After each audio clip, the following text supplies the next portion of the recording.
existe um assunto que divide opiniões no campo da divulgação, é a mensurabilidade da inteligência. Será que isso pode ser mensurável? Porque isso vai ao encontro de uma crítica que frequentemente os psicólogos que trabalham com psicologia social, que trabalham com mensuração de construtos, sofrem, que é a ideia de que medir um traço, um fator absolutamente complexo, implicaria, de certa forma, em anular essa sofisticação desse traço, desse construto, desse fator. Daí muitas pessoas sugerem que a inteligência seria impossível de ser medida. Mas a inteligência pode, afinal de contas, ser medida?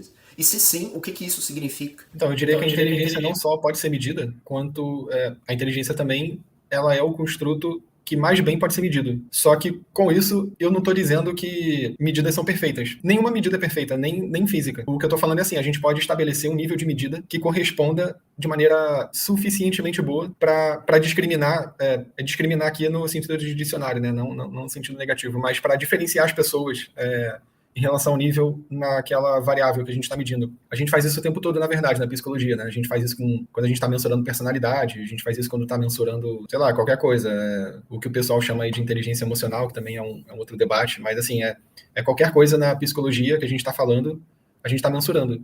E inteligência, na realidade, se a gente levar em conta o poder preditivo da inteligência, a gente pode dizer que a inteligência é uma das variáveis que não só mais é mensurada na psicologia, como mais bem é mensurada. Então, a gente consegue, pelas medidas de inteligência, a gente consegue medir... Aliás, medir não, a gente consegue predizer um monte de resultados reais, assim, na vida cotidiana. Por exemplo, sucesso acadêmico, sucesso profissional, tem alguns outros resultados bem inusitados, assim. Por exemplo, o nível de inteligência, ele corresponde à longevidade da pessoa. O nível de inteligência, ele corresponde, ele prediz o tempo de relacionamento que a pessoa vai ter, a quantidade de relacionamentos que a pessoa vai ter, o número de divórcios que a pessoa vai ter.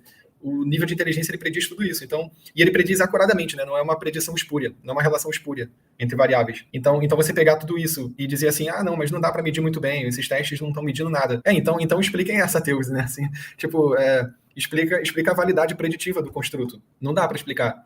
Teria que ser um grande milagre. Então, acho que é por aí, né? O adendo que eu faria é que o motivo de duvidarem tanto da medição da inteligência, eu diria que ele é mais político, no sentido de ideologia, assim. As pessoas, elas têm má vontade de assumir que os indivíduos são diferentes em nível de inteligência. Então, elas vão... O padrão de prova delas, para assumir isso, para assumir que dá para medir inteligência, e que inteligência varia entre pessoas, ele vai lá no alto. O cara precisa de um teste feito pela NASA, assim, para ser convencido de que dá para medir inteligência. Ele não vai aceitar qualquer medida, porque ele já está cético por pressuposto, porque ele não quer assumir as consequências disso. Então, as pessoas geralmente são mais céticas. Agora, se você fala de mensuração em outro contexto, na psicologia, aí geralmente não tem muito problema. O pessoal não levanta tantos obstáculos, tantas barreiras, assim, para assumir a possibilidade de mensuração.